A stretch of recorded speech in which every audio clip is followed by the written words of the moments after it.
पहली बार देखिए भारत के सबसे बड़े गायक की अनकही अनसुनी कहानी। भारत के सबसे बड़े गायक के कल होने वाले 87वें जन्मदिन पर एक विशेष कवरेज। आज रफी साहब हमारे बीच होते तो 87 बरस के होते। बेशक वो आज हमारे बीच नहीं है, लेकिन उनकी आवाज ही मौजूदगी का एहसास कराती है। जब तक ये दुनिया रहेगी, जब तक तब तक इस फनकार की आवाज हमेशा गूंजती रहेगी। तुम मुझे भुला न पाओगे, हो तुम मुझे। कहता है कोई दिल गया, दिलबर चला गया, साहिल पुकारता है समंदर चला गया, लेकिन जो बात सच है वो कहता नहीं कोई, दुनिया से मौसीकी का पैगंबर चला गया।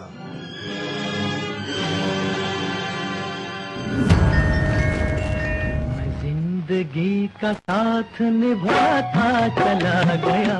मोहम्मद रफी का जन्म 24 दिसंबर 1924 को पंजाब के कोटला सुल्तान सिंह में जरूर हुआ। मैं कोटला सुल्तान सिंह पंजाब में पैदा हुआ, उसके बाद हमने लाहौर चले गए। मगर उनका बचपन और लड़कपन लाहौर की गलियों में बीता।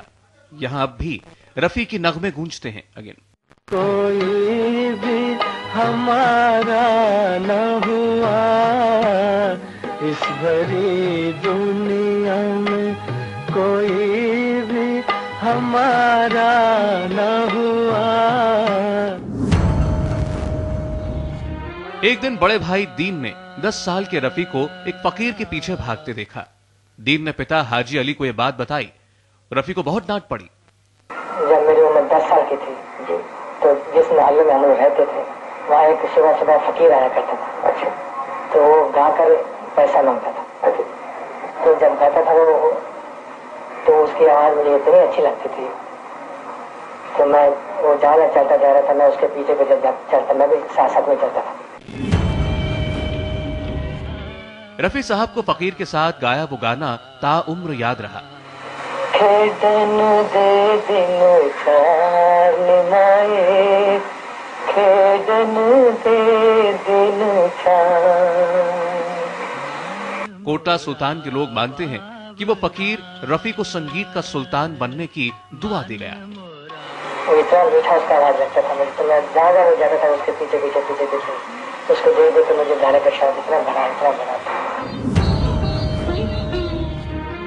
20 साल की उम्र में रफी का बिल्किस के साथ कोटला सुल्तान में ही निकाह हो गया। रफी मुस्कुराते हुए बताया करते कि बिल्किस ने उन्हें खुद पसंद किया। कि मुझे मेरी बीवी ने खुद ही पसंद कर लिया।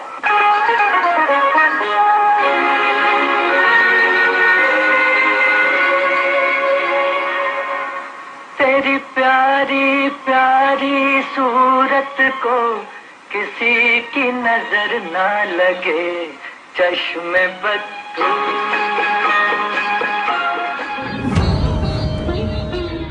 लाहौर में वहीद खान और बड़े गुलाम अली खान जैसे उस्तादों से तालीम लेने के बाद रफी को पहली बार 1944 में फिल्म गुल बलूच में गाने का मौका मिला। यह एक पंजाबी फिल्म थी। वो उसमें म्यूजिक था श्याम सुंदर जी। अच्छा। और मेरे साथ में जीनत बेगम ने गाया था। अच्छा। और पंजाबी में था गाना वो सोनी है नी हीरी है नी तेरी याद ने आन सताया। रफी की पहली हिंदी फिल्म गांव की गोरी जरूर थी, मगर नौशाद की अनमोल घड़ी और दिलीप कुमार पर फिल्माए जुगनू के गीत से उनके फन का जादू चल पड़ा। क्या है यहाँ बदला बता का, बेवफाई के सिवा क्या है। 1948 में रफी ने बापू की हत्या के 1 महीने बाद श्रद्धांजलि के रूप में ये गीत गाया। वो बापू जो पूज है इतना जितना गंगा माँ का पानी। सुनो सुनो सुनते ही नेहरू जी रो पड़े। ये अमर कहानी। रफी मानते थे 1948 में आई शहीद के देशभक्ति गीत से उनका बड़े सिंगर बनने का रास्ता शुरू हुआ। वतन के नौजवान शहीद हो, पुकारते हैं ये जमीन आसमां शहीद हो। रफी की राय दुरुस्त थी। मगर तब के जानकार मानते हैं प्यार की जीत के गीत से वो बुलंदियों पर पहुंचे। एक दिल के टुकड़े हजार हुए, एक दिल के टुकड़े हजार। ये पहला गीत था जो शादी में बैंड बाजे वाले भी बजाने लगे। उस वक्त तलत, मुकेश जैसे गायक अभिनय भी कर रहे थे, मगर रफी जुगनू जैसी कुछ फिल्मों में पर्दे पर दिखे। हम उन पर दिन रात लगाते थे चक्कर, फिर अभिनय से तौबा कर ली। छोड़ गए पाकिट से न निकली एक पाई। संगीतकार नौशाद के साथ 1949 में दुलारी, ना जाने तुम कब आओगे, और 1952 में बैजू बावरा के गीतों से रफी बहुत बड़े गायक बन गए। ओ दुनिया के रखवाले, सुन दर्द भरे मेरे नाले, ये सफर अगले 20 साल तक चलता रहा। नाले।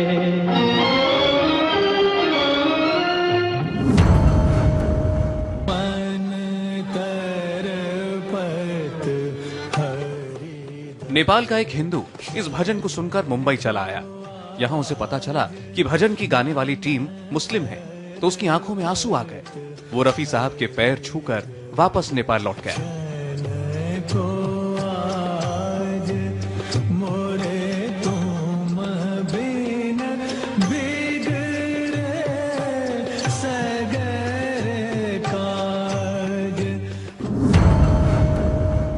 रफी ने नौशाद के साथ कोहिनूर, मुगले आजम, गंगा जमुना जैसी फिल्मों में आवाज दी।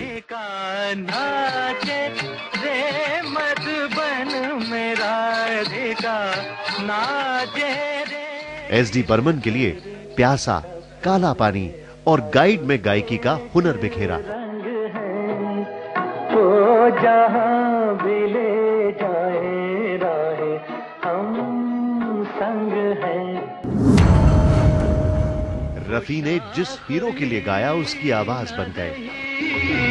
जो थी आशियां के लिए, दिलीप कुमार, देवानंद, शम्मी या राजेंद्र कुमार। तारीफ करूं क्या उसकी जिसने तुम्हें बनाया।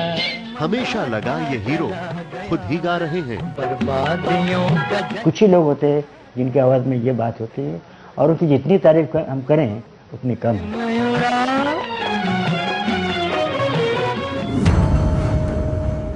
ये गीत गुरुदत्त पर फिल्माया गया।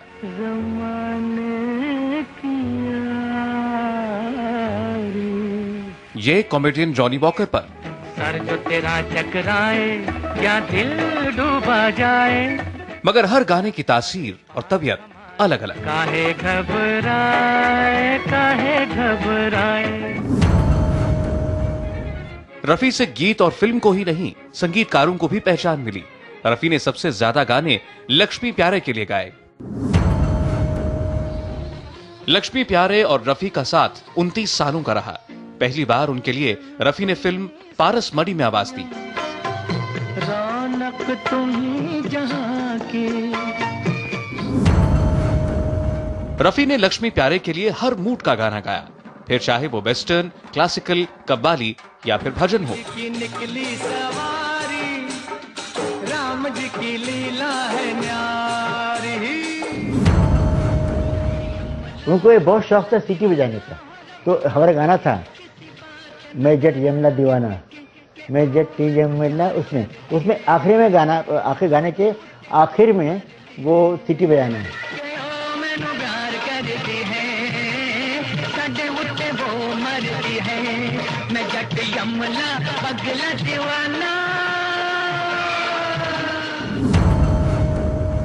रफी साहब ने आखिरी गीत लक्ष्मी प्यारे के साथ ही फिल्म आस पास में गाया।